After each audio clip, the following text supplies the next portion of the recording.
Okay, We're live? please take over. Yeah. Okay. Jai Bhim, everybody. Jai Bhim, Meena and Sagar. We are today at a panel where we have two esteemed journalists, senior journalists with us, which is Meena from the Shudra and Sagar from the Caravan. What we're discussing today is what really is the role of caste in media and the way in which the media operates in the context of this larger campaign that DHRD has been doing. So this panel is part of Lockdown Caste Atrocities, a campaign that DHRD network has been steering for the past month, where almost every other day they have highlighted one or the other incident of caste atrocity which happened during the lockdown, which wasn't really spoken about और media ने लिखा ही नहीं उसके बारे में. So they shared these incidents through different forms of artwork, music, illustrations, etc. So this panel, where we'll be speaking to Meena and Sagar, will broadly examine what goes wrong every day in newsrooms. You know, when they talk about caste or when they talk about a certain issue, what is it that is missing? What is that central factor which is missing is what we will discuss. So if we can start with Meena. Meena ji, you were in Bihar. You were covering elections in Bihar. And also through the lockdown, आपने बहुत सारे आपके खुद के account से, शूद्रा के account से बहुत सारे ऐसे इंसिडेंट्स के बारे में आपने जानकारी दिया है जो अब तक शायद मेन स्ट्रीम मीडिया में they have not covered it. तो आपके एक्सपीरियंस इस लॉकडाउन में कैसा रहा while you were reporting? I think we can start with that and then we can go to Sagar. He can also answer the same question. फिर general broader question पे we can come back. जैसे अभी हम जय भीम, पहले तो मैं जय भीम करना चाहूंगी आपका और थैंक यू कि DHRD ने मुझे ये मौका दिया बोलने के लिए. गरिश्मा, जो आप कह रही हैं कि न्यूज रूम में ऐसा क्या मिस रहता है कि हमारे जो सारे मुद्दे हैं वो दिखाई भी नहीं देते हैं, तो वो है एक रिप्रेजेंटेशन. क्योंकि दलित समाज का या आदिवासी समाज का रिप्रेजेंटेशन ही नहीं है न्यूज रूम में. तो जब रिप्रेजेंटेशन नहीं होगा तो उनके मुद्दे कैसे आएंगे? वो सिर्फ तभी आएंगे जब उसको उस प्लेटफॉर्म को TRP चाहिए रहेगा या उनको उतना ही दिखाना है कि उनके दलितों के मुद्दे से, इस तरह के मुद्दों से उनको TRP मिल जाए और उनका जो इमेज है वो बैलेंस रहे, तो वो उतना ही दिखाते हैं, लेकिन सब तरह के नहीं दिखाते हैं. अब जैसे मैं बिहार में हूँ, तो बिहार एक ऐसा राज्य है जहाँ पे इतनी जातियां हैं, हद से ज्यादा जाति है और हर किसी में आप यहाँ पे देखेंगे कि जातिवाद से वो भरा हुआ है. मतलब बहुत कम लोग आपको दिखेंगे. यहाँ के लोग सबसे ज्यादा पढ़े लिखे निकलते हैं, हर सेक्टर में वो लोग जाते हैं और यहाँ पे सबसे ज्यादा गरीबी भी देखी जाती है. तो हर तरह के लोग आपको दिख जाएंगे, यहाँ पे बहुत तरह की जो है विभिन्नताएं आपको दिख जाएंगी. लेकिन फिर भी यहाँ के जो मुद्दे हैं, अब बिहार इलेक्शन कवर में जब मैंने डोम समाज की स्टोरीज की या मूसर समाज की स्टोरीज की, तो उससे पहले जो मेन स्ट्रीम मीडिया है उसने डोम समाज पे कभी काम ही नहीं किया था. मूसर पे शायद कुछ काम हुआ होगा लेकिन डोम पर नहीं था. मैंने देखा डोम पर है ही नहीं, और जब मैंने काम किया, मैंने वीडियोस की या स्टोरीज की, उसके बाद कई लोगों ने इस पर काम करना शुरू किया. तो ये तो बहुत अच्छी चीज है कि जो है मेरी वजह से कह लो या मैंने सोशल साइट पर जो है अपने वीडियोस डाले इनसे बात करने के बाद, और वो उन लोगों को दिखाई दिया कि ये भी एक जाति है जिस पर अभी तक बात नहीं हुई है और इस पर बात करने की जरूरत है. तो हमें इन लोगों के मुद्दे सामने लाने होंगे ताकि इन पर जो है चर्चा हो, इन पर बात हो.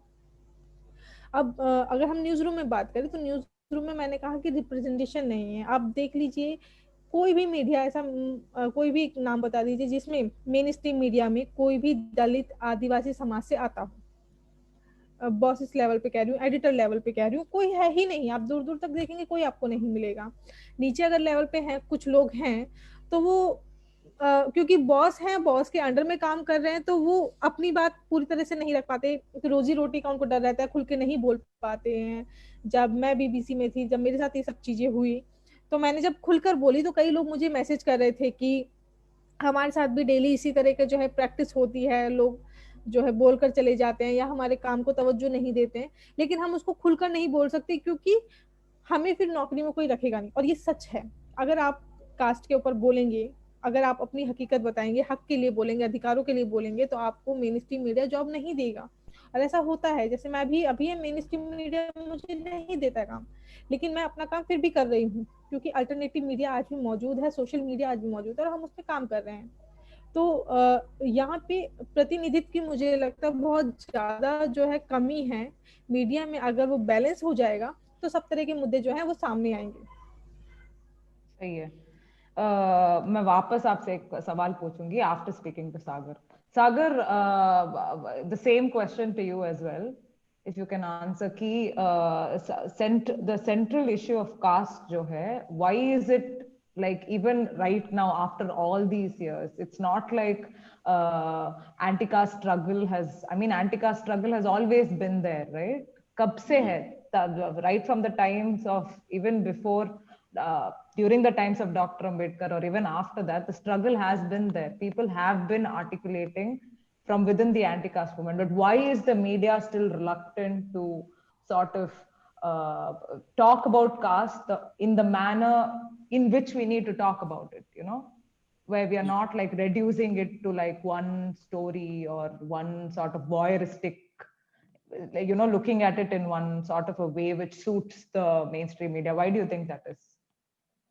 I'll answer that. I think I'll also speak in Hindi, Grishma. I'm sorry guys, my Hindi is a little bad because I'm from perfectly fine, yeah. Because I guess English audience has ways to discover more on caste and media, but मैं चाहता हूँ कि मेरे हिंदी के जो लोग हैं वो समझें। मेरा हिंदी थोड़ा खराब है, इसीलिए मैं थोड़ा That's good. I wish I could speak in Tamil and I could reach out to Tamil people also. But yeah, I mean, पहले मैं ये बहुत बताना चाहूँगा before you know going to the कि मीडिया क्यों reluctant है कास्ट पे बात करने के लिए। कास्ट किस तरह से काम करता है, जो मीना ने बताया वो सारी चीजें कि एट्रॉसिटी के केसेस या हमारे लोगों का मुद्दा नहीं है। हमारे लोग मतलब जो बहुजन है, जो कांसीराम ने कहा था 85% है, और जो ऑप्रेस्ड क्लास है, चाहे औरतें हैं, चाहे अनुसूचित जाति हो, अनुसूचित जनजाति हो, डीएनटी हो, और बैकवर्ड क्लासेस हो, उनके मुद्दे नहीं है। लेकिन मैं ये कहना चाहता हूँ कि इसे जब हम कास्ट कहते हैं तो हम इस तक सीमित ना रहें। कास्ट हमारी प्रॉब्लम नहीं है, कास्ट ऊंची जातियों का प्रॉब्लम है और उनको समझना पड़ेगा। ये समाज का प्रॉब्लम है, देश का प्रॉब्लम है। अगर जब तक आप इसे सॉल्व नहीं करते, आपके मुद्दे नहीं आएंगे, आपकी एज अ सोसाइटी आप ग्रो नहीं करोगे। मीडिया में कास्ट कैसे काम करता है, मैं कुछ एग्जांपल देना चाहता हूँ। जैसे अगर आप जर्नलिस्ट हैं, आप ऊंची जाति के हैं, तो एक ही इंसिडेंट को आप किस तरह से देखते हैं। आदित्यनाथ हैदराबाद में जाते हैं, हेडलाइन बनती है Adityanath pitches change of name of Hyderabad into Bhagyanagar. What is the news? News is Adityanath is invoking Hindu identity in a culturally, if not Muslim state, but a diverse culture. The news would have been that Adityanath is invoking Hindu or Brahmin identity in a municipal election. लेकिन खबर बन रही है कि भाग्यनगर फिर से चाहते हैं आदित्यनाथ। दिल्ली में हम आते हैं, किसानों का प्रोटेस्ट चल रहा है, खबरें किस तरह की बन रही हैं। हमारी जो main stream media so called, उसमें कहते हैं किसानों ने सरकार का प्रस्ताव ठुकरा दिया, farmers refuses governments proposal for talks. वो खबर नहीं थी। सरकार ने क्या किया, उनके सामने शर्त रख दी कि आप जब तक यहाँ पे हमारे ग्राउंड पे किसी आउटस्कर्ट में बैठ जाओगे तब तक हम बात नहीं करेंगे। खबर क्या थी, government puts a condition before talks, but खबर क्या बनी कि किसानों ने रिफ्यूज कर दिया गवर्नमेंट का।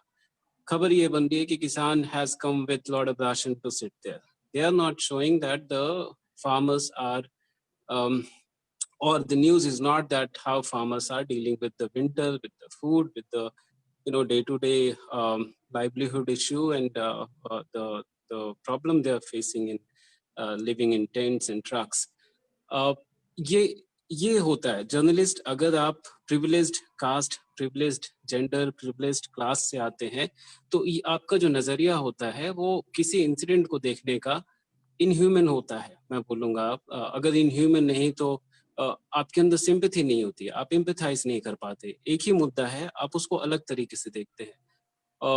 इसलिए देखते हैं क्योंकि आपकी परवरिश वैसी हुई है, आपको बताया गया है कि जो काम करने वाले हैं, जो लेबर क्लास हैं, जो नीची जाति के लोग हैं, वो इसलिए हैं क्योंकि वो स्टूपिड हैं या वो they are they are responsible for their own poverty or for their own misery. So you say that these people are like that. मैंने म्यूनिसिपल भी कवर किया है हैदराबाद में और भी पहले अपनी रिपोर्टिंग में। एक और एग्जांपल मैं दे रहा हूँ कि किस तरह से कास्ट काम करता है। अगर आप जर्नलिस्ट हैं ये न्यूज रूम के अंदर, तो हर रोज हर शहर में क्या होता है कि म्यूनिसिपल कई बस्तियां बुलडोजर चला देती है और खबर क्या बनती है, प्रेस रिलीज शाम को आता है और आप लिखते हैं कि 111 अतिक्रमण को हटाया गया और encroachment has been raised by GHMC or BMC, Bhubaneswar Municipal Corporation or Delhi Municipal Corporation. This continues every year. But if you are a journalist from an oppressed class, तो आपके लिए क्या है कि 200 families has been dislocated, their houses were burned, bulldozers were run over, and these families are living on the road.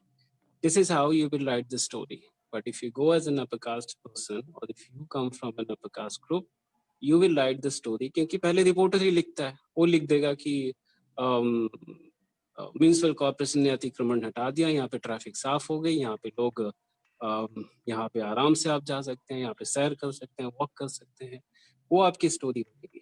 लेकिन अगर आप उस चीज को समझते हैं, आपकी थोड़ी सी एम्पैथी है, अगर आप वहां पैदा नहीं भी हुए उस कास्ट में या उस समाज में, तो सिंपैथी तो होती है ना। वैसे वायलेंस को देखने का तरीका होता है। सॉरी मैं थोड़ा सा टाइम ले रहा हूँ, बस मैं आर्टिकुलेट करना चाहता हूँ कि किस तरह से स्टोरी बनती है, आपकी जो लेंस है कैसे बदल जाता है, कहाँ पे कभी कास्ट वायलेंस होता है, कई जगह पे हमारे हिंदी क्षेत्र में बहुत ज्यादा होता है, बिहार और यूपी में।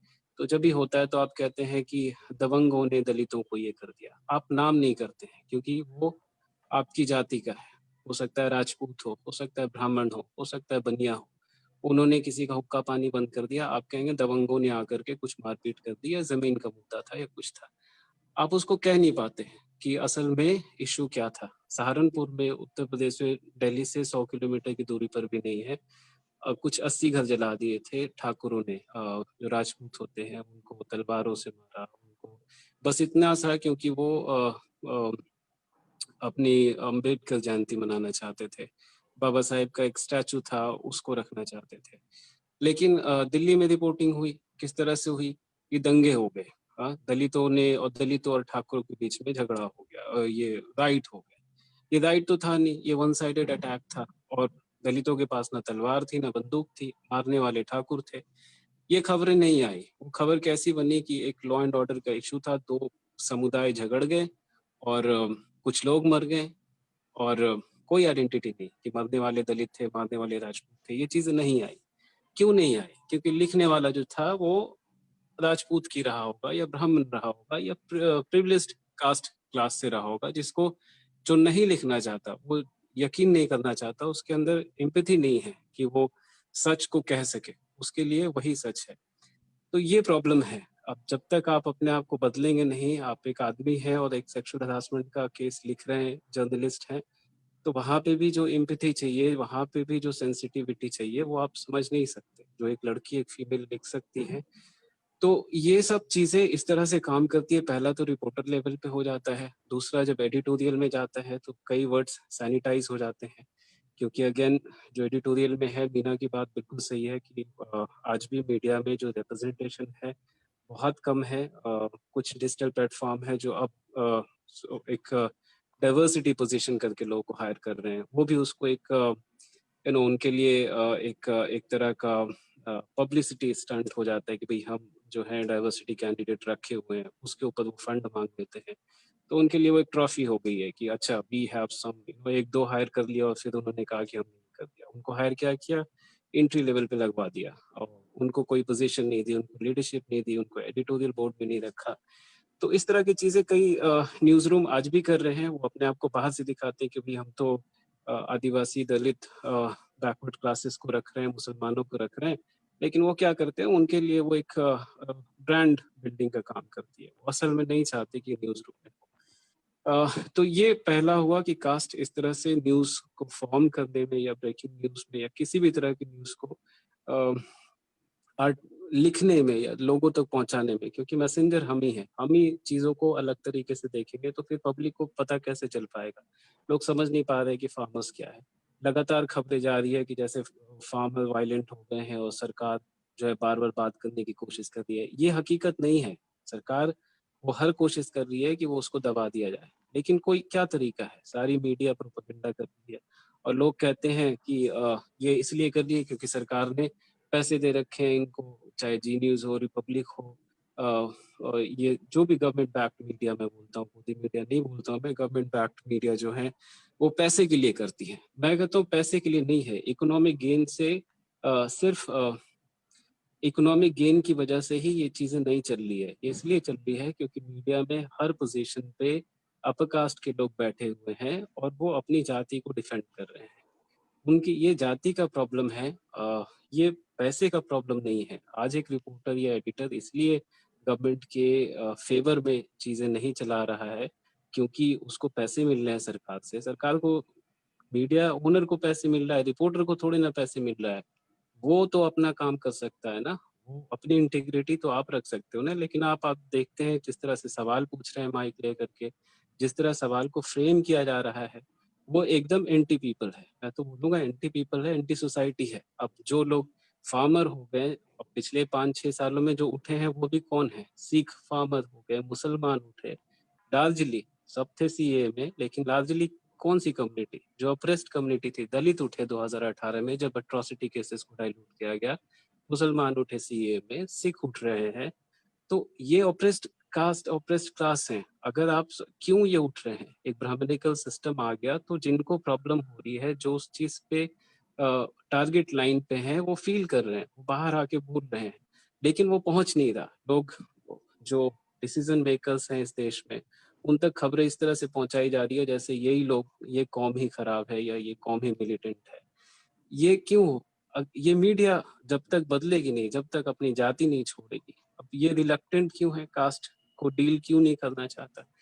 तो जो जिस तरह का मॉडल है इस वक्त हमारे यहाँ, ओनरशिप लगभग हर कंपनी का किसी बनिया कॉर्पोरेशन का है, और ओनरशिप भी ऐसी हो गई कि कोई न्यूज रूम चला रहा है तो वो माइंस में भी है, पेट्रोलियम में भी है, रियल एस्टेट में भी है। चाहे नेटवर्क 18 का आप देख ले, अंबानी है तो उसकी डाइवर्स बिजनेस है।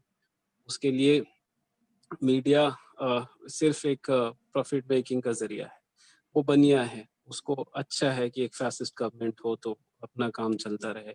उस तरह से कई ओनरशिप है। अभी भी हमारे यहाँ जो रेवेन्यू मॉडल है मीडिया का, बहुत ज़्यादा प्राइवेटली फंडेड है। उसकी वजह से पब्लिकली फंडेड नहीं है। उसकी वजह से क्या हो रहा है कि जिनकी न्यूज़ है उनके लिए जा रही है।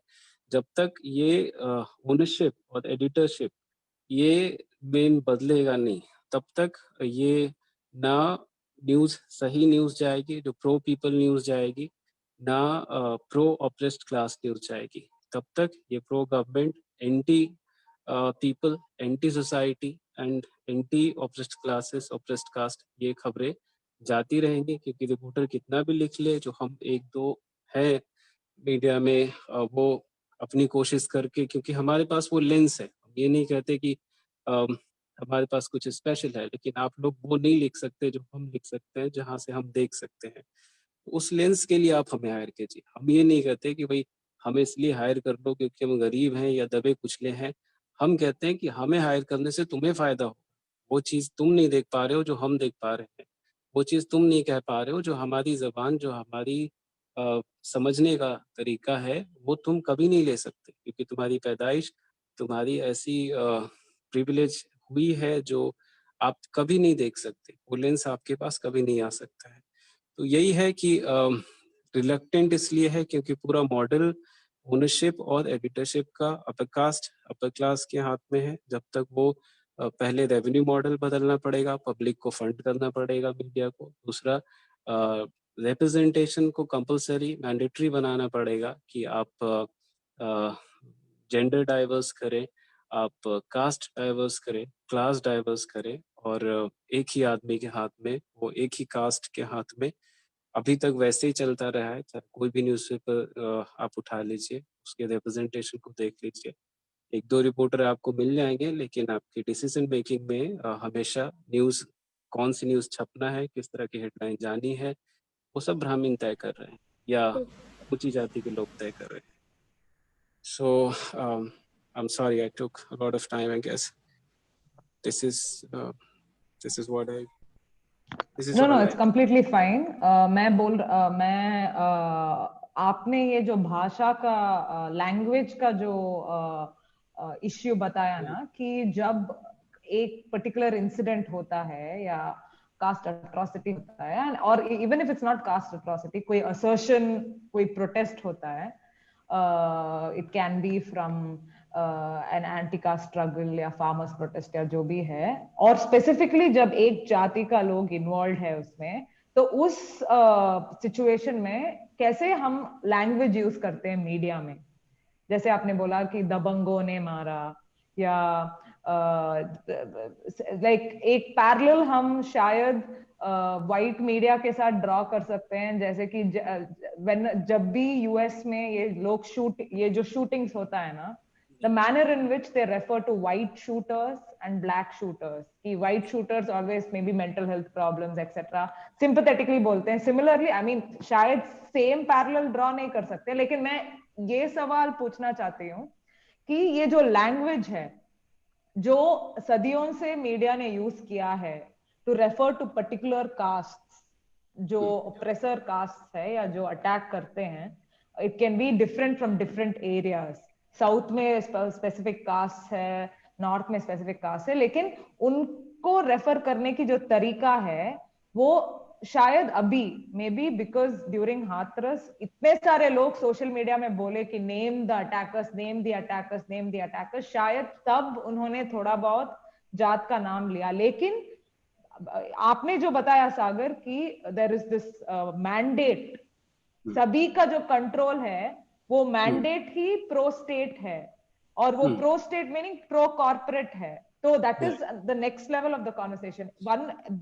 ये जो भाषा है ना, जो people are really trying hard to change, कि हम कैसे लैंग्वेज को ही बदलें, कि हम जो जैसे 10 साल पहले लिखते थे एक इंसिडेंट के बारे में, वो दैट कैन बी कोई कास्ट रेप हो जहां पे हम बहुत सारे डाउट डालते हैं विक्टिम के ऊपर, या you know these kinds which used to happen, बिल्कुल वो बदलाव कैसे, क्या आप लोगों ने, Meena ji may be you can go first and Sagar can go, आपने कैसे अटेम्प्ट किया है, या अगर भाषा को बदलना है थोड़ा in whatever capacity we can, what do we do?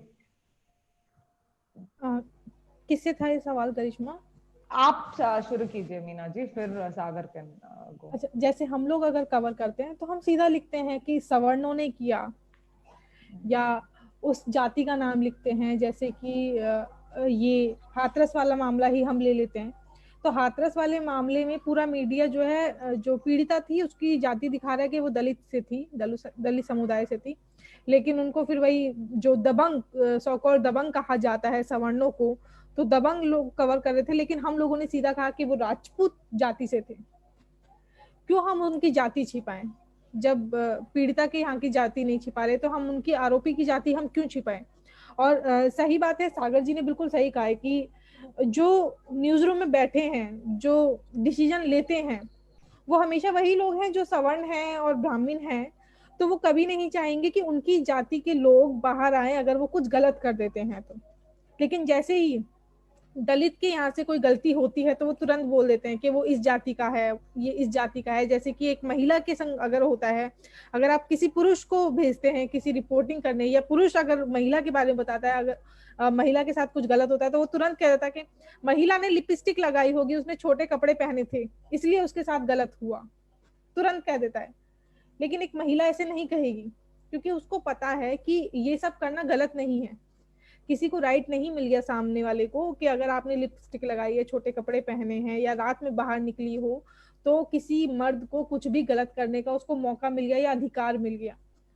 वैसा ही ये जाति के साथ भी है कि जब दलित गलत करता है तो दलित की जो है गलतियां तुरंत बता दी जाती है उसकी जाति के साथ, लेकिन जैसे ही कोई सवर्ण करता है उसकी जाति छिपाई जाती है, दबंग कहा जाता है उसको। दबंग कहने के एक तो ये भी है कारण कि उसकी जाति छिपाई जा रही है क्योंकि न्यूज रूम में वही लोग हैं। दूसरा, जो दलित को तो हमेशा दबा कुचला बताया गया है कि वो जो है दबे कुचले हैं, वो आवाज नहीं उठा सकते हैं, उनको सिंपैथी की जरूरत है, वो कमजोर हैं। वहीं दूसरे को बताया गया कि वो दबंग है, कुछ भी कर सकते हैं, वो बाहुबली हैं, तो उन्होंने ऐसा किया। उनकी जाति इसलिए भी छिपाई जाती है कि उनको, जैसे राजपूत वाला अगर आप देखेंगे ये हाथरस वाले मामले में, तो जब हाथरस वाले मामले में वो गैंगरेप करके आते हैं राजपूत, 4 राजपूत जब गैंगरेप करके आते हैं, वो गांव में घूमते हैं सीना चौड़ा करके, उनके खिलाफ ना पुलिस एफआईआर लिखती है, उनको ना किसी चीज का डर है, ना कानून का डर है, ना किसी लोगों का डर है, उनको कोई डर नहीं था क्योंकि वो राजपूत फैमिली से थे, वो दबंग है, उनको दबंग बना दिया गया है। मीडिया ने इसकी सबसे बड़ी भूमिका जो है निभाई है क्योंकि मीडिया ने ही दबंग उनको बनाया है। तो वो घूमते हैं, वो तो जो हम लोगों ने आवाज उठाई, जो अल्टरनेटिव मीडिया ने स्पेशली आवाज उठाई, क्योंकि मेन स्ट्रीम मीडिया ने तो मरने के बाद, पीड़िता के मरने के बाद आवाज उठाई, उनको तो तब वो मुद्दा दिखा, उसमें भी उन्होंने काफी सारी चीजें हैं जो बिगाड़ दी, इस तरह से उसको जो है मैनिपुलेट कर दिया कि वो सारी चीजें बिगड़ भी गई। तो वो एक जाति का बहुत बड़ा फैक्टर होता है। और जाति की वजह से आप, जैसे हम लोग कल बात भी कर रहे थे कि कई जो केसेस होते हैं दलितों के साथ, अगर कुछ गलत होता है तो उनकी एफआईआर तक नहीं लिखी जाती है, पुलिस कंप्लेंट तक फाइल नहीं करती है। क्यों? क्योंकि उनकी नजर में भी यही रहता है कि इनके साथ तो ऐसा कुछ कुछ होता ही रहता है और ये बहुत लड़ाकू होते हैं। ये भी आप देखेंगे दलितों को हमेशा बताया गया कि ये लड़ाई बहुत करते हैं, उल्टा सीधा बोलते हैं, गाली देते हैं, पढ़ते लिखते नहीं हैं, ये ऐसे होते हैं वैसे होते हैं, उनको इस तरह से जो है उनकी इमेज बना दी गई है, तो कोई उनके लिए अच्छा नहीं बोलेगा और पुलिस उनके लिए फाइल जो है कंप्लेंट फाइल नहीं करेगी क्योंकि वो पहले गलती दलितों की ही बताते हैं जबकि उन्हीं के साथ गलत हो रहा है। और जब भी ऐसा कोई अट्रॉसिटी होता है तो लैंग्वेज कॉन्स्टेंटली ये होता है कि ये दलित मुद्दा है, कभी नेशनल मुद्दा है या स्टेट का मुद्दा है, ऐसा कभी हम लिखा नहीं जाता है शायद ऐसा कि बिल्कुल कभी नहीं लिखा जाता है। जैसे मूछों वाला बहुत चला था अभी कुछ दिन पहले, मूछों वाला, तो उनमें कहा था कि चमार मूछ रख रहे हैं और जो भंगी मूछ रख रहे हैं, जहाँ दलित हैं जो मूछ रख रहे हैं, तो मूछ रखना भी उनके लिए बड़ी प्रॉब्लम हो गई थी, घोड़े पे बैठना भी बहुत बड़ी प्रॉब्लम हो जाती है। तो इस समाज को मतलब वो एक्सेप्ट ही नहीं कर रहे कि वो बराबर में बैठे या बराबर में हमारे साथ रहे या कुछ ऐसा करे जो हमसे ऊपर उठ जाए, सवर्ण चाहता ही नहीं है। अब अगर हम महिला की मैं बात करूं तो महिला के अगर कुछ गलत होता है तो उसके लिए बड़ी जल्दी कह देता है कि नाक कट गई, घर वालों की नाक कट गई, उसका मुंह काला हो गया, उसकी इज्जत खो गई। तो सारी चीजें जो है महिला के साथ हुई है, जिसने किया उसके साथ कुछ नहीं, उसकी इज्जत भी नहीं गई, उसकी इमेज वैसी की वैसी ही बनी हुई है, उसका मुंह भी काला नहीं हुआ, उसके संग उसके परिवार की भी इज्जत नहीं गई। सब कुछ जो है एक तो महिला के संग गलत होता है, ऊपर से उसके संग ही सब कुछ थोप दिया जाता है। तो इसी तरह दलितों के संग भी थोप दिया जाता है, दलित के साथ ही गलत होता है और दलित को ही जो है गलत ठहराया जाता है। हाथरस वाले मामले में अगर हम देख लें तो परिवार का ही जो है नार्को टेस्ट करवाया जा रहा है। कभी हम लोगों ने सुना है, कभी मैंने तो इतिहास में कभी नहीं सुना है कि पीड़िता के परिवार का ही नार्को टेस्ट होता है, वही उनके साथ नार्को टेस्ट हो रहा है। और क्या कहते हैं, जो अभी भी जैसे अभी कुछ दिन पहले मेरी बात हुई थी, तो खैर पुलिस इसमें इन्वॉल्व नहीं है, कुछ दिन पहले तक पुलिस थी इन्वॉल्व, जो पुलिस घेराबंदी की हुई थी परिवार का, और अब जो है जो सेना है वो है, आरपीएफ जो है वो लोग हैं वहां पे, 70-80 लोग हैं वहां पर। तो वो कब तक, जबकि जो आरोपी पक्ष है, आरोपी पक्ष को सजा देनी, इस तरह से सजा दें कि आगे कोई इस तरह की गलती ना करे।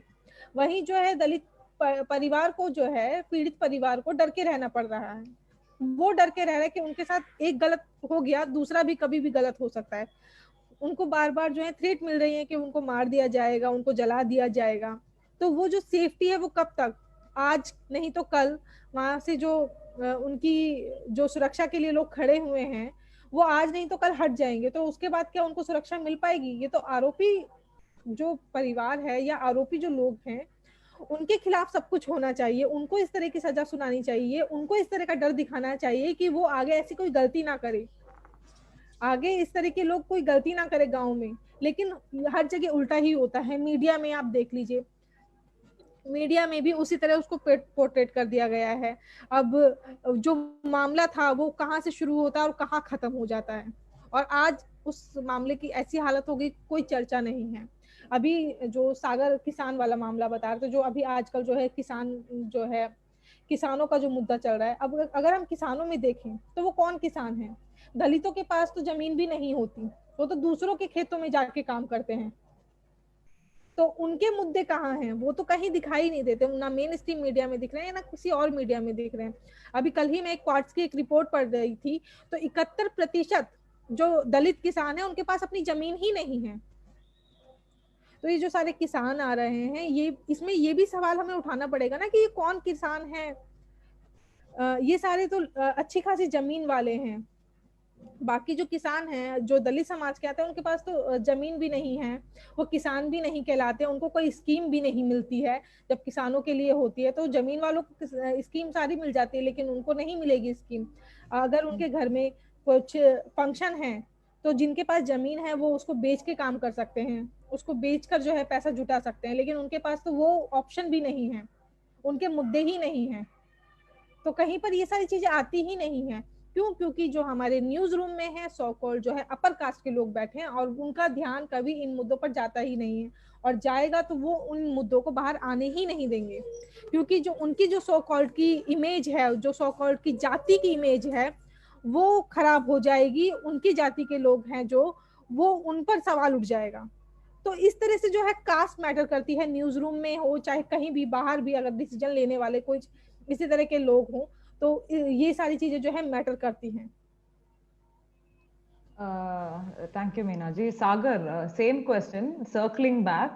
As Meena was talking, I mean, one thing that I was thinking is that कैसे, like I have noticed this myself in the newsroom in the past 2-3 साल में जब मैं newsroom में हूँ, I have noticed that कि and this is as a non-Dalit, this is what I'm seeing, right? I'm seeing that जब भी कोई caste का issue आता है, and it doesn't specifically have to be just an issue of, you know, something which is happening between an SC. Even if the issue is about, let's say, an OBC or unrelated with caste, an Adivasi person, the lens again, like Meena ji was saying, is pretty much set to view it as something which is not the main news nahi hai ye.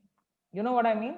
कि ये शायद like it's a Dalit issue or Adivasi issue or OBC issue. कभी I don't know whether you all have felt it, but जहां पे भी मैं काम करती हूँ या बात करती हूँ किसी से भी, कोई भी जर्नलिस्ट, कोई भी मेन स्ट्रीम मीडिया चैनल हो, वो कभी भी इसे बिलिटलिंग नहीं बोल सकते, लेकिन कास्ट का जो भी मुद्दा हो, it's always a secondary thing, you know, कि हम जात के issue, it's like you will always put it in the second or the third page unless you have to put it in the first page, you know, and it's also like automatically क्या बोलते हैं, it's boxed in a way that आप एक ही तरह से बात कर सकते हो उसके बारे में. Have you felt that, Sagar? Yeah, totally. I agree with that. I mean, in newsroom, the stories or the news that gets priority are political, defense, something on government, you know, and when someone is killed, until someone is killed, a Dalit is killed, it doesn't Somebody make a needs news. to, किसी का मौत होना चाहिए तभी वो central बनता है, और तभी भी रोहित के टाइम पे क्या हुआ था? We know what happened during Rohit. Then also it did not become central. It became something else. It became that he's not Dalit, he's OBC, he's this and that, right? Yeah. That's true. That's how it works. One thing is also there when it's being seen in so-called liberal media mostly, कि जो दलित के या जो oppressed caste के मुद्दे हैं, उसको cover करने के लिए भी ये लोग एक दलित रिपोर्टर या एक ओबीसी रिपोर्टर को लगा देते हैं, as if, you know, it's their burden to write and to deal with the issue, and let's move with the finance story with some upper caste person, you know, or, you know, the priority of reporter, or the preference for reporters to do a finance story or political story is again decided by caste. If I am good in defense, I'm good in finance, but I'm a Dalit, I'd still be considered better covering a caste atrocity than covering a defense scandal. My name will come later in the mind of editors that this person should do this story. हम लोग सब देखते हैं. I'm not, while I'm talking all this, don't take this as something I'm speaking for my organization, but I have worked for 10 years in 4 organizations, and this is all experience from all of them. And if you're Dalit, obviously people get to know. You can't hide it, and if you hide it, somebody else will tell you that who you are, and then you are started, being seen from a particular lens, and people will think you as someone good enough to cover Manuel Scavenger, caste atrocity, and our issues. They will not see you qualified enough to cover politics or finance or defense until you show them that this is also I can do. If the story comes from editor side, it's not always reporters that they come up with the idea, but it's also editors that okay, we want this story. So when they have some story and they have a story, a corporate, for instance, corporate investigation or defense scandal, they'll go to an upper caste person that okay, this guy is good. But when it comes to murder of a Dalit girl, rape of a Dalit girl, or caste violence, atrocity cases, they will remember immediately our name that okay, this guy sent this guy. तो वो बदलना पड़ेगा, वो सोच कि कोई मुसलमान का झगड़ा है तो मुसलमान को भेजो, सिख का हुआ है तो सिख को भेजो, दलित का है तो दलित को भेजो, ये हमारी बर्डन नहीं है. हम ये नहीं कहते, हम लिखते हैं. when it happens, obviously I write because I feel that if I don't write it, nobody else will write it, and if I have that lens, I should use it. But people stereotype you that you invite that stereotyping in media, that okay, this person is only for this thing. वो बदलना पड़ेगा editors को. इस तरह से I'm just saying that this is how it also works. If you write about Dalit issue, being a Dalit, or if you write about backward classes issue, being a backward classes, तो ये stereotyping हो जाती है. जबकि आपका, अगर आप एक प्रोफेशनल जर्नलिस्ट हैं, तो चाहे आप ऊंची जाति से हो, आदमी हो, कोई भी हो, अगर आप इशू कवर करने जाते हैं तो आपकी प्रोफेशनल इंटीग्रिटी है. आप दोनों तरफ के लीजिए साइड. ये कोई अथॉरिटीज का लेके चले आए या जो मारने वाले लोग हैं उन्हीं का वर्जन लेके चले आए, वो आपका काम तो है नहीं. अगर आपकी जाति कोई भी हो, लेकिन आप अपनी प्रोफेशनल इंटीग्रिटी को मेंटेन करते हैं, तब भी एक सही रिपोर्ट बाहर आ सकती है, तब भी एक अच्छी रिपोर्ट आ सकती है. लेकिन अभी क्या हो रहा है कि लोग प्रोफेशनल इंटीग्रिटी भी नहीं रख रहे हैं, अपनी जाति को डिफेंड किए जा रहे हैं. बस आदमी है तो वो जिसका रेप हुआ है उसी को एक स्मेयर कैंपेन चला देंगे कि भाई ये बच्चलन थी, या उसका अफेयर था, या उसका फलां ढिका, जो भी ये हुआ है. अगर आप दिल्ली में एक 13 साल की बच्चे का, 12-13 साल की लड़की डोमेस्टिक वर्कर थी, उसका बॉडी मिला था एक घर में. लोगों ने कहना शुरू कर दिया कि उसकी फैमिली ने हमें, one of the family members told us that कि पुलिस वाले कह रहे हैं कि जो ड्राइवर था घर में उसके साथ चक्कर है. तो इस तरह की सोच, इस तरह की खबरें फैलाना, लीक करना और उसको फिर लिख देना, ये आपकी जाति से प्रॉब्लम है. अगर आप प्रिविलेज्ड क्लास से हैं तभी इस तरह की बातों, बेहुदा बातों में आप यकीन कर सकते हैं कि एक 12 साल 13 साल के बच्चे का अफेयर 45 साल के ड्राइवर के साथ हो गया. आप ये यकीन नहीं कर रहे हैं कि उसकी बॉडी मिली है, उसकी बॉडी पे दाग है, कोई प्रॉब्लम है, कुछ तो हुआ होगा. आप उसको इन्वेस्टिगेट ही नहीं कर रहे हैं कि सीसीटीवी दिखाओ, विटनेस होंगे, उनसे बात करो, सीधा बिलीव कर लिया कि नहीं ये कुछ है. अब हमने पहले देखा नेशनल इश्यूज में, चाहे जम्मू का हो या हाथरस का हो, लोग उठ गए रेपिस्ट के इसमें सपोर्ट में उठ गए क्योंकि वो हिंदू हैं या ऊंची जाति के हैं. उधर गुर्जर जो अपनी आदिवासी लड़की का हुआ था जम्मू में बच्चे का, उसमें उठ गए कुछ लोग.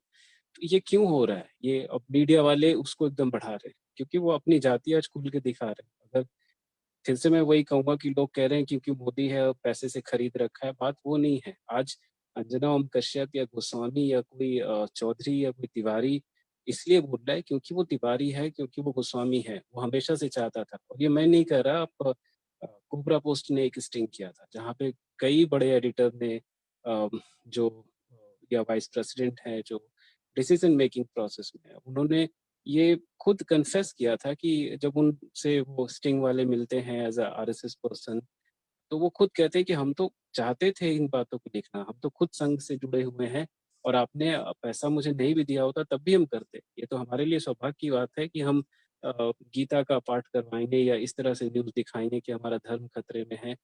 तो ये उनके अंदर की जाति है। आज बहुत सारे लोग मीडिया के अंदर, खासकर क्षेत्रीय भाषा में, I don't know if there are in Tamil or Odia. I can say in Odia there are many. I worked in Odisha.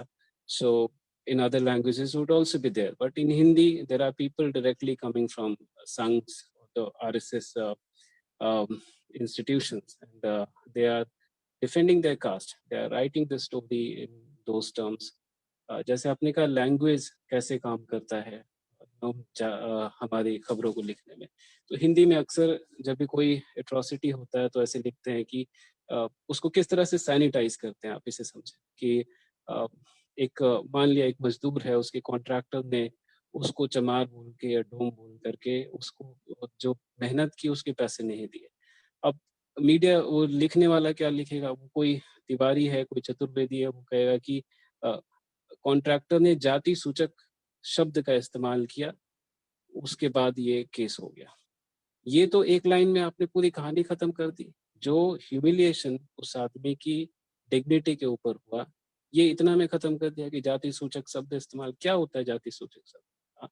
उसको मारे, उसको पीटे, उसकी किस तरह से डिप्राइव किया उसकी राइट्स को, उसकी डिग्निटी को, वो शब्द लिखो ना। अगर कोई माँ बहन की भाषा बोल रहा है समाज में और टारगेट लाइन पे आप हैं, दलितों को आप माँ बहन करके बुला रहे हैं, तो आपका एक रिपोर्टर होने के नाते, एक एडिटर होने के नाते आप तो अपनी तरफ से लिखो, आपका हक बनता है। आप ब्राह्मण हैं, आप राजपूत हैं, आपको कोई नहीं बोलता माँ बहन की गाली करके नहीं पुकारता, लेकिन हमें पुकार देते हैं। हम उन्हें एक सेकंड नहीं लगेगा हमें गाली दे करके बुलाने में। और कॉन्ट्रैक्टर है, मैं मजदूर हूँ, तो वो तो वैसे भी कहेगा। मैं वो शब्द नहीं बोलना चाहता यहाँ पे, लेकिन मैंने लिखा है अपनी स्टोरी में। थैंकफुली मैं ऐसे ऑर्गेनाइजेशन में काम करता हूँ जहाँ पे वो आर्टिकुलेशन जाती है। बात यह है कि गालियां यूज नहीं करना, बल्कि वो आर्टिकुलेशन देना। जाति सूचक शब्द क्या होता है? आप समाज को बताओ तो कि आप एक 1/4 पॉपुलेशन को किस तरह ट्रीट करते हैं। वो समाज में डिग्निफाइड तरीके से काम नहीं कर सकता। वो किसी जाति का है, इसलिए आप उसको इस तरह से ह्यूमिलिएट करते हैं। तो वो आर्टिकुलेशन नहीं आ पाती है। क्यों नहीं आ पाती है? क्योंकि लिखने वाला अपर कास्ट है, वो अपनी जाति को डिफेंड कर रहा है, वो नहीं चाहेगा। वो कहेगा कि नहीं, सारे ब्राह्मण ऐसे थोड़ी होते हैं, इसने कुछ किया होगा, तो इसने लिख दिया। मैं तो कहानी लिख ही रहा हूँ, बस वो डिटेल नहीं डाल रहा। तो ये बदलना पड़ेगा। जैसे एक और मैं जब मैं क्राइम रिपोर्टर था, तो जैसे अगेन कैसे लैंग्वेज इस्तेमाल होता है, मैंने स्टोरी में लिखा था। कहानी ये थी कि एक आदिवासी लड़की थी और वो मेडिकल कॉलेज में पढ़ रही थी। उसकी जो सुपर वार्डन थी वो ऊंची जाति की थी, and she had gone somewhere one evening and came late. The doors were closed, as the rules in girls' hostel. And the next day, the warden called her in, and she said कि तुम आदिवासी लड़की हो, तुम्हें औकात नहीं यहाँ रहने की, तुम हमारे साथ खाती हो पीती हो, तुम ये सब रूल तोड़ती हो, तुमको तो इतना मारेंगे। और यहाँ से जहाँ तुम्हारी जगह नहीं है वहां जगह दी, और उसके बाद तुम रात को गायब हो जा रही हो। वो लड़की लेट आई थी, गायब कोई नहीं हुई थी। तो लेट आई थी तो आप उसकी सजा देते। ये बोलने की क्या जरूरत है कि तुम you don't belong to this place, you come from a particular caste. I wrote all of this, what warden said. I confronted warden also, and what warden told me also I wrote this, that this is what the warden has to say. लेकिन जब editorial में copy जाती है तो कैसा आ जाता है वो शब्द, that language changes, that warden heckled the student. That is all. The entire thing was sanitized. That the warden said that you don't belong here. All of this was certain. Editor said that, no, this is conveying. I spoke to the person who was editing and said, no, this is conveying the message, no, that this is fine. How do you know that she exactly said this? I said, I don't know. I'm a reporter, I'm a messenger. I'm saying that this is the version of the girl and the version of the warden is here. I confronted her with the things that she said. Then the person who was editing, no, we don't know this. No, the authorities has also not confirmed. This is the problem, editorial. How editors use, I don't know, like proof, or how they keep insisting on how do you know this was said? How can you be so sure? Yeah. Right? And I feel this thing, how do you know thing comes only when the person. There's some guilt. Guilt. If I say today, if I or some defense mechanism. What? Yeah, let's say if I'm saying the same thing in political story, it will go because this is against certain party. It's a non-caste issue. So any allegation, anything, both sides. If you put both sides, it will go. But if it becomes an issue that how do you know is only because I'm writing against certain caste, not even against certain caste. I'm just putting the sides of both the caste. But because the person who's editing also has the same caste, they will say, no, how do you know? I'm conveying the message. This is all of this won't go. So ये जो reluctance है ना जो उसी के बाद वो representation से होगा. वो जब तक ये चीजें नहीं बदलेगी, जब तक representation भी नहीं, अगर जब तक जर्नलिस्ट अपनी प्रोफेशनल इंटीग्रिटी को नहीं समझेंगे तब तक वो पॉसिबल नहीं है. कम से कम अपनी जाति को डिफेंड नहीं करो तो अपना जॉब तो, क्योंकि हमारा कुछ एथिक्स है, जर्नलिस्ट है, तो चाहे अगर मैं ये नहीं कह सकता कि राजपूत लड़की का रेप हुआ तो मैं नहीं लिखूंगा. मैंने लिखा है और मेरी स्टोरी उन्नाव की लड़की का रेप हुआ एमएलए के साथ में, मैंने लॉन्ग फॉर्म दिया और आप कहीं भी उस स्टोरी को पढ़ लें कि एक दलित रिपोर्टर ने कोई गलती की है. तो अगर एक ब्राह्मण रिपोर्टर है और एक दलित लड़की के साथ होता है तो आप उतनी ही प्रोफेशनल इंटीग्रिटी के साथ आपको लिखना चाहिए. सिर्फ ये नहीं कह रही कि आप कितना कास्ट डिफेंड करोगे भाई, इस हद तक गिर जाओगे कि रेपिस्ट के फेवर में लिखने लगो, कंस्पिरेसी चलाने लग जाओ कि किसी का फलाना का रिश्ता है. ये चीजें जाति की वजह से हो रहा है. कुछ लोग आउटराइटली, कुछ लोग नहीं, बहुत सारे लोग, कुछ 1% 2% ही है जो सही से ऊंची जातियों में सही से काम करते हैं. अदरवाइज आधे लोग तो, आधे क्या 90% लोग इस तरह से लिख रहे हैं चीजें, इस तरह से वो बोल रहे हैं कि अपनी कास्ट को डिफेंड किया जा रहा है किसी भी कीमत पे, चाहे इंसान मर जाए, कुछ भी हो जाए, उनको फर्क नहीं. So yeah, this is how language works in India. On that note, since we are nearing our end, on that note, मैं एक लास्ट सवाल है दोनों के लिए कि जैसे सागर बोल रहे थे कि जर्नलिस्टिक इंटीग्रिटी रखना चाहिए. अभी मीडिया स्टेट कंट्रोल्ड है, कॉर्पोरेट कंट्रोल्ड है, जो स्टेट के साथ लिंक्ड है वो दोनों एक ही है, वो दोनों में एक ही जात, सिमिलर जात है, जात के लोग हैं, सो कॉमन कास्ट इंटरेस्ट है, कॉमन स्टेट कंट्रोल है, तो सब कुछ कॉमन है. एंड तभी द ओनली थिंग दैट हम कर सकते हैं, जो सागर बोल रहे थे कि इंडिविजुअल जर्नलिस्ट या थोड़ा बहुत जर्नलिस्ट जो है वो थोड़ा इंटीग्रिटी रखे. तो ये as a last finishing comments आप दोनों बोलें कि जर्नलिस्टिक इंटीग्रिटी, चाहे वो कौन से भी जात से जर्नलिस्ट बिलोंग करे, क्या करे वो, no matter where they are working, क्योंकि सभी, अगर जर्नलिस्ट के पास इंटीग्रिटी है तो वो कुछ ना कुछ फाइट तो डालेगा जब एडिटर के साथ वो बात कर रहा हो, राइट, समथिंग. तो वो जर्नलिस्टिक इंटीग्रिटी के जो आप दोनों ने मेंशन किया, एज अ फिनिशिंग नोट आप बोलो कि there are many young journalist now, आप शायद मीट कर रहे हो कि they're all like very pumped up etcetera. क्या करे वो लोग, irrespective of what caste they belong to, especially if they belong to, let's say, even Savarna caste? What is this journalistic integrity that both of you all are talking about? As your closing comments, if you can say what journalists should do, it will be great. Meena, maybe you can start first, and Sagar. ग्रीष्मा बिल्कुल सही कहा, जैसे सागर ने भी पहले अभी बताया था कि हमें कोई पहचान लेकर नहीं चलनी है, और हमें ये जो है पढ़ाया भी जाता है कि रिपोर्टर की कोई पहचान नहीं होती, सिर्फ उसका जेंडर, क्योंकि जेंडर जो है छिपाया नहीं जा सकता कि वो मेल है फीमेल है, उसके अलावा ना वो हिंदू है, ना मुस्लिम है, ना वो सवर्ण है, ना दलित है। ऐसी हमें कोई पहचान लेकर ही नहीं जानी चाहिए जब हम एक पत्रकार के तौर पर काम करते हैं। तो इससे क्या होगा कि बैलेंस रहेगा। हम कोई भी स्टोरी करेंगे तो किसी पक्ष निष्पक्ष जो है वो सामने हो पाएगा। अगर मान लीजिए अगर हम किसी मुस्लिम कम्युनिटी के पास जा रहे हैं और अपनी हिंदू पहचान लेकर जा रहे हैं कि टीका लगा रहे हैं, हाथ में बड़ा सारा कलावा पहन के जा रहे हैं, तो वहां पे वो देखते ही, जो मुस्लिम कम्युनिटी के लोग हैं वो देखते ही समझ जाएंगे कि ये हमारे खिलाफ ही काम करेंगे। क्योंकि इमेज ऐसी बन गई है हमारे देश में कि जो वो चीजें निष्पक्ष नहीं रखेगा, वो एक तरफा जो है अब खबर रखेंगे। तो हमें वो पहचान ही पहले तो छिपानी चाहिए। तो वो पहचान हम लेकर ना जाएं तो ज्यादा अच्छा है। इससे क्या होगा कि जो सामने वाला है वो भी हम पर विश्वास कर पाएगा, और हमें भी, हमारा भी यहाँ पे ये जो है ड्यूटी है कि हम भी उस चीज को छिपाएं, उस चीज को जाहिर ना होने दें अपने सरनेम के साथ, चाहे अपने हिंदू मुस्लिम की पहचान के साथ। बस एक जेंडर जो है वो छिपाया नहीं जा सकता, तो वो चीज सामने आनी चाहिए ताकि सामने वाला भी विश्वास करे और हम भी उसको विश्वास दिला सके कि हम जो है निष्पक्ष काम करेंगे। ये चीजें बहुत जरूरी है एक पत्रकार के लिए। तो ये चीजें हमें जरूर रखनी चाहिए। सागर, मुझे लगता है यही होना चाहिए सबसे पहले।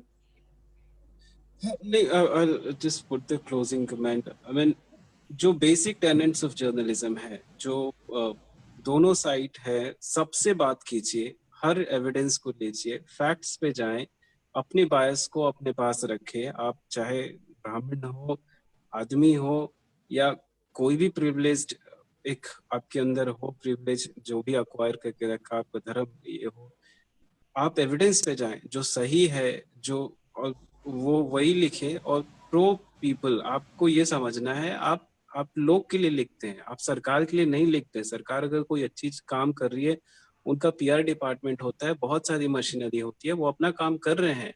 आपका काम है क्रिटिसाइज करना, सवाल करना, क्वेश्चन करना। जो अर्थ के नीचे है, कोई भी चीज अनक्वेश्चनेबल नहीं है। एज अ जर्नलिस्ट आपने सवाल करना। आपको लोग कह देते हैं नेगेटिव जर्नलिस्ट है। अरे पॉजिटिव जर्नलिस्ट क्या होता है? वो तो स्पोक्स पर्सन हो गया। फिर कई इंस्टीट्यूशन हमारे यहाँ ऐसे हैं जहाँ पे लोग जर्नलिस्ट एकदम चुप हो जाते हैं कि नहीं ये नेशनल सिक्योरिटी का मुद्दा है, या फिर जैसे आर्मी हो गई कि भाई इतना रिस्पेक्ट है कि हम सवाल ही नहीं कर सकते। ये क्या बात हुई? आर्मी है, कितनी एट्रोसिटी कश्मीर में करते हैं, आदिवासियों के साथ में करते हैं, अंदर में करते हैं। उनके अंदर एक पूरा पैरेलल सिस्टम जो एडमिनिस्ट्रेटिव चलता है, उसमें कितना करप्शन है, चाहे उनके राशन में हो, चाहे उनकी सीडीएस कैंटीन वगैरह में हो, ये चीजें। और उनके जवान खुद निकल के आ रहे हैं। सहायक सिस्टम का जब इशू हुआ, किस तरह उन्होंने डील कर दिया कि ये बस एक कम्युनिकेशन प्रॉब्लम है, विल फिगर आउट। उन्होंने कभी खत्म नहीं किया। पार्लियामेंट्री और रिकमेंडेशन थी कि आप इस सहायक सिस्टम को खत्म करें, लेकिन उन्होंने कहा नहीं, ये कमराडरी बिल्ड करने का हमारा तरीका है। तो आप क्यों नहीं सवाल करते आर्मी से? आप हर समय एक जिस तरह से चीज चल रही है, जय जयकार करना, वो बहुत खतरनाक है। वो जर्नलिस्ट को अपने अंदर ये समझना है कि कोई भी चीज अनक्वेश्चनेबल नहीं है। चाहे राष्ट्रपति हो, चाहे जज हो, चाहे आर्मी हो, आप जर्नलिस्ट हैं, आप लोगों के लिए लिखते हैं। आप एक रिपब्लिक में हैं जहाँ पे जनता सबसे पावरफुल है, और बाय लॉ एटलीस्ट पावर उनके हाथ में है। तो ये नहीं कि वो तो प्रेस कॉन्फ्रेंस नहीं करता, उसके खिलाफ हम नहीं लिख सकते, या सुप्रीम कोर्ट जज को नहीं सवाल कर सकते। क्यों नहीं कर सकते? वहाँ हमारी SC/ST कमीशन की रिपोर्ट कहती है कि जजमेंट में कास्ट बायस होता है, क्लास बायस होता है, उसका प्रोविजन बना हुआ है। क्यों लोग कहते हैं कि यहाँ से एक केस ट्रांसफर करके दिल्ली करा दीजिए, या जहाँ इंसिडेंट हुआ है कहीं और करा दीजिए? अगर जुडिशरी इतनी न्यूट्रल है तो क्यों लोग डिमांड करते हैं कि नहीं, यहाँ से बाहर करवाओ? क्योंकि ऑब्वियसली वहाँ क्लास बायस है, कास्ट बायस है, लोगों का लिंकिंग है लोगों के साथ में। तो ये सारी चीजें, जर्नलिस्ट का सेल्फ सेंसरशिप जो एक मन में बन जाता है, आप प्रिविलेज्ड क्लास से आते हैं, तो वो चीजें आपको छोड़ना पड़ेगा। आपको ये समझना पड़ेगा, आपका जॉब सवाल करना है, सच दिखाना है। आप कोई भी प्रिविलेज रखें, अगर आप एविडेंस को देख करके फैक्ट बेसिस पे लिखते हैं, तब आप अपने साथ ईमानदारी रख रहे हैं, अपने जॉब सही तरीके से कर रहे हैं। अगर कहीं पे भी आप अपनी जाति की वजह से, धर्म की वजह से, अपनी जेंडर की वजह से कुछ चीजें छुपा ले रहे हैं क्योंकि आपको लगता है कि नहीं ये ऐसा नहीं होना चाहिए, तो वो सही नहीं है। आपका जो बेसिस ऑफ परसेप्शन है, बेसिस ऑफ राइटिंग है, वो फैक्ट बेस्ड होना चाहिए। That is all I would like to say. बिल्कुल the सागर, वैसे privilege. तो सही आप कह रहे हैं, लेकिन मुझे लगता है ये चीजें हमारे सामने भी नहीं आनी चाहिए, क्योंकि ग्राउंड पे ये चीजें जो है उन लोगों को नहीं पता है कि हम लोग कितना फैक्ट पे काम कर रहे हैं, कितना नहीं, उनको नहीं पता चलनी चाहिए कि हम लोग क्या हैं क्या नहीं। मुझे तो ऐसा ही लगता है कि मैं जो है फिर अगर किसी एक पहचान के साथ जाऊंगी तो फिर बायस्ड होने का डर रहता है, सामने वाले को भी रहता है। तो शायद उनको लगे चाहे मैं कितना भी फैक्ट पे काम कर लूं, लेकिन सामने वाले को लगेगा कि वो बायस्ड रहेंगे। पहचान ऑब्वियसली, आई मीन वहां पे उस तरीके से पहचान क्या लेके जाना, हम तो रिपोर्टर की तरह जाएंगे तो ग्राउंड पे हम थोड़ी ना कहते कि हम ये हैं हम तो, और नहीं कहना चाहिए, अगर जो कहते हैं वो अलग चीज कहते है। नहीं है एक्चुअली, नाम बट से पूछते जाहिर हो हैं जाता है। लोग, तो पूछते हैं वो पूछते हैं नाम ना। से सरनेम से पता चल जाता है, या आपको देखकर ही पता चल जाता है। अगर मैं टीका वीका लगा के जाऊं, कलावा पहन के जाऊं, तो दूर से ही मैं दिख जाऊंगी कि मैं कौन सी धर्म से आती हूँ। देखिए तो कई वही बार तो वो फील्ड में जो लोग मिलते हैं और मतलब जो हमारा सब्जेक्ट है वो हमारी ही पहचान पे सवाल करते हैं, तो हम बस ये कोशिश कर सकते हैं कि ठीक है हम ये हैं, लेकिन हम उस वजह से आपके पास नहीं आए हैं। हमारे पास एक मुद्दा है, एक इशू है, बिल्कुल उसको सवाल करना है। आप अगर जवाब दे सकते हैं तो ठीक है। मेरे ख्याल में ये एक दो बार हुआ है मेरे साथ, जब दंगों में जब हम ऊंची जातियों के लोगों ने जो मुसलमानों के ऊपर किया था एक इलाके में, दिल्ली दंगों में आपको पता होगा दलितों पे भी अत्याचार हुआ था, बिल्कुल मुसलमानों पे भी बिल्कुल। हुआ। तो जब हम गए तो ये बहुत रेयर था, ऐसा बहुत ज्यादा नहीं होता, हर जर्नलिस्ट की पहचान पूछी जाती है। लेकिन इसमें कहा गया मुझे कि आप असली चौधरी नहीं हैं, और जो चौधरी से पता चलता है कि ऊंची जाति का है, लेकिन उनको लग गया कि नहीं आप राजपूत नहीं है। तो वहां पे डर था मेरे दिल में कि हाँ अगर हम अपनी पहचान के साथ यहाँ आ जाए, ये सारे राजपूत बैठे थे तो मेरे साथ कुछ गलत कर देंगे। तो ऐसी सिचुएशन में लेकिन जब हमने लिखा, वो मुद्दा वो नहीं था, वो किसी और दिन कोई किताब लिखेंगे तो वो कहानी कही जाएगी। लेकिन वहां पे स्टोरी, हमारी कहानी ये थी कि दंगे कैसे भड़के थे, किसने लगवाया। वहां पे अब मैंने अपनी कहानी कुछ नहीं कही, क्या हुआ नहीं हुआ मेरे साथ। तो वही ध्यान रखना है एज अ जर्नलिस्ट, आप जिस मुद्दे पे गए फोकस रखिए अपनी पहचान। अगर कोई आपकी पहचान को क्वेश्चन करता है तो आप उसे प्यार से समझाए, या बस बता दे फैक्ट की हाँ मैं हूँ, लेकिन ये सवाल है, आप बोलना चाहते हैं तो ठीक है, नहीं तो फिर हम चले जाएंगे। उतनी ही कोशिश कर सकते हैं, कोई माफिया तो है नहीं कि बंदूक रख के कहें कि नहीं तुम बताओ। हमारा काम सवाल पूछने का है, एविडेंस कलेक्ट करने का है, जितना हम कर सकते हैं उतना करेंगे। कोई हमारी पहचान पे सवाल करेगा तो ठीक है, उनका वो हक है बोलने का, लेकिन हम जब कलम लिखेंगे तो हमारे पास जो एविडेंस होगा उसके हिसाब से लिखना चाहिए। बिल्कुल सही है, ठीक है। On that note let's finish. Yes, Sagar and Meena, ठीक है। Thank you, thank you. Thank you, thanks. Yeah.